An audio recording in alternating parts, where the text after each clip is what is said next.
Coucou les chats, j'espère que vous allez bien. Aujourd'hui on se retrouve dans une nouvelle vidéo, on va parler de diversification parce que j'ai reçu plein de demandes sur Instagram, à savoir qu'est-ce que je lui donnais à manger, quand est-ce qu'on avait commencé, comment ça s'était passé, etc. Donc je vais commencer par le début, je vais vous raconter comment cette histoire de nourriture solide a débuté pour Axel. Alors en Suisse en général, la diversification commence à 4 mois. Déjà qu'est-ce que c'est la diversification s'il y a des gens qui ne sont pas maman ou papa et qui nous regardent?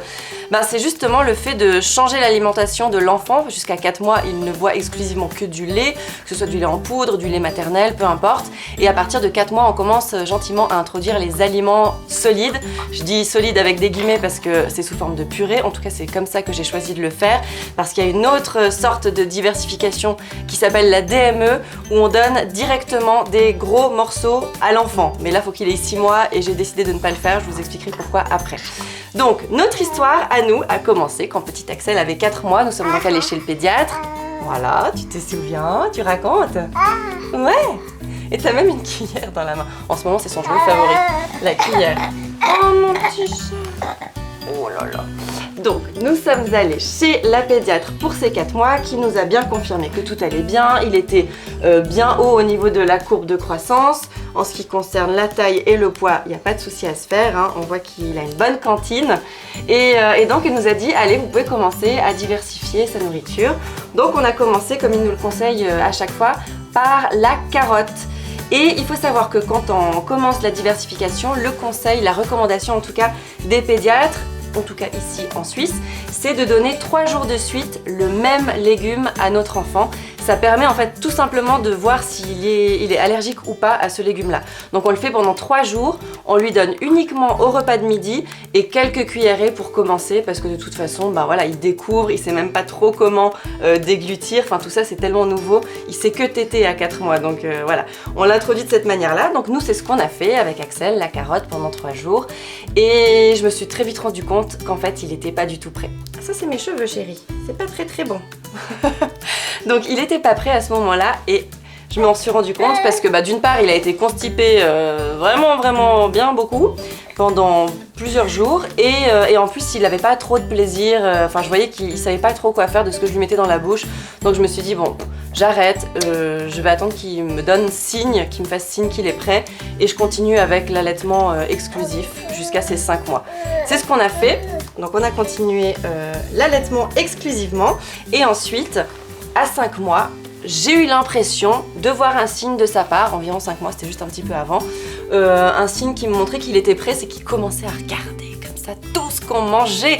Il était hyper intéressé, encore maintenant, je vous jure, non mais c'est fou quand on a un truc dans la main, un truc qui se mange. Oh mais qu'est-ce qu'il y a mon petit.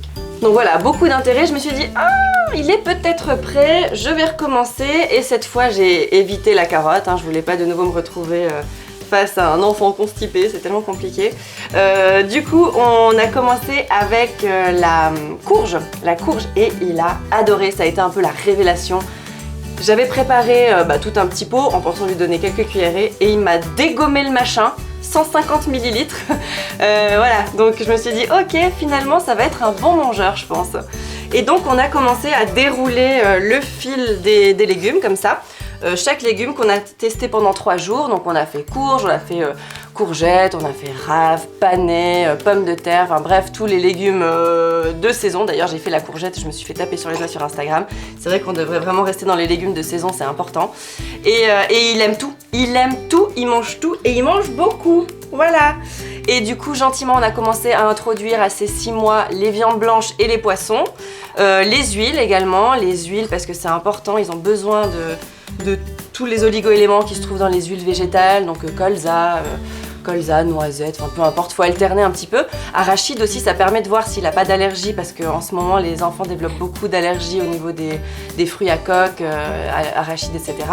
Donc c'est intéressant d'essayer, c'est important de le faire aussi pour même peut-être l'immuniser contre ça plus tard. Et ça se passe très bien. Alors si je fais le parallèle avec Léo par exemple, Léo ça a toujours été un enfant qui mangeait très peu, qui n'était pas intéressé par la nourriture. Encore maintenant c'est pas quelque chose qui l'intéresse beaucoup. Il faut un petit peu user de subterfuge pour le faire manger, ça l'intéresse pas, il se lasse très vite. Alors qu'Axel, j'ai l'impression que la bouffe c'est sa vie. C'est un peu comme Caradoc. Le gras, c'est la vie. Et c'est cool d'avoir enfin un enfant qui apprécie manger. Et en fait je fais tout moi parce que d'une part j'ai essayé de lui donner un petit pot industriel pour voir et il aime pas. Voilà, de toute façon il aime pas, il n'aime pas, il n'en veut pas, il ne mange pas. Donc c'est moi qui fais toutes ces purées.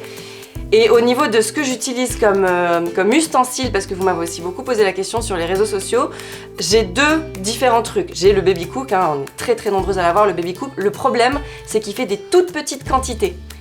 Et avec lui, et du coup c'est compliqué, ça veut dire que ça va si c'est au jour le jour. Par exemple si j'ai une carotte, un bout de carotte qui traîne, une pomme de terre, enfin qui traîne, on s'entend voilà qu'il faut que je fasse, je vais faire dans le baby cook, ça me fera une portion, ça fera juste un repas.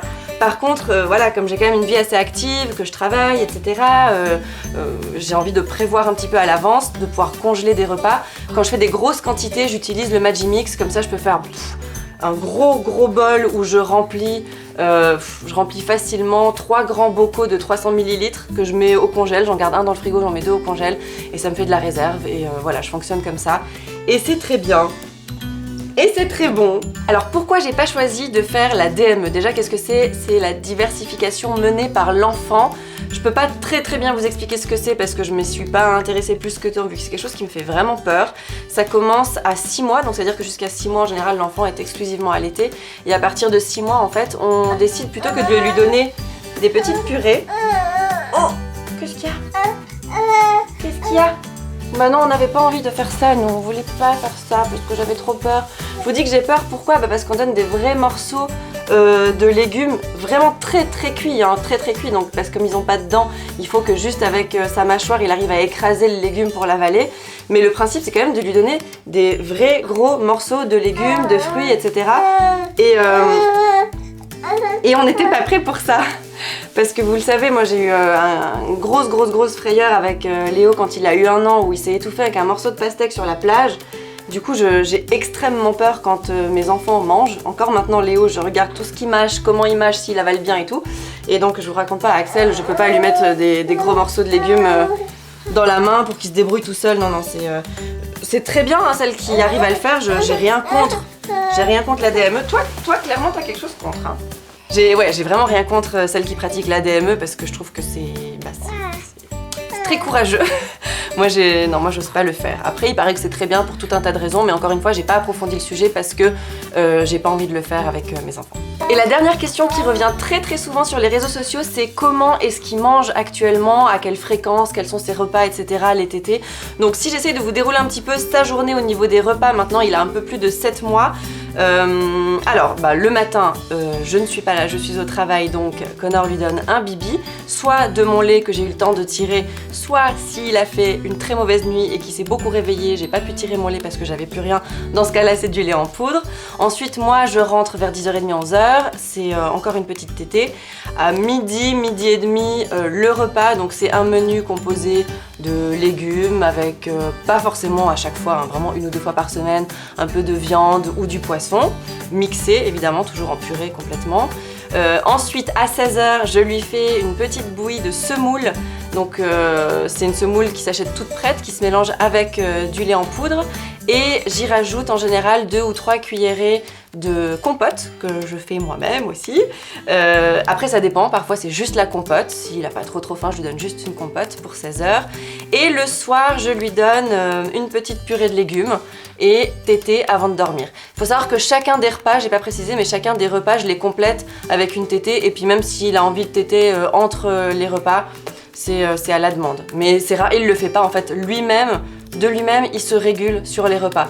Ce qui, encore une fois, n'était pas le cas avec Léo. Il était un peu tout le temps. Il n'était pas autant bien réglé qu'Axel l'est parce qu'il fait des vrais repas. Je pense que c'est grâce à ça qu'il est aussi bien réglé. Puis après, la nuit, chaque nuit est différente. Pour l'instant, il fait ses nuits parfois, mais pas toujours. S'il a envie de téter pendant la nuit, c'est open bar. Bon voilà mes petits chats, j'ai répondu à toutes les questions que je reçois en général sur les réseaux sociaux concernant la diversification d'Axel. J'espère que je vous aurai amené quelques éclairages, quelques conseils. Je vous recommande vraiment un livre dont je me sers depuis le début. Il a été écrit par Céline du compte Cooking for My Baby sur Instagram, je vous mets son compte juste là. Et le livre s'appelle La diversification même pas peur. Il est vachement bien, il y a peu de recettes, alors vous trouverez plein de recettes sur son blog par contre, mais par contre il y a plein d'indications sur sur les légumes de saison, comment les cuisiner, à quel moment on peut lui donner quoi, etc.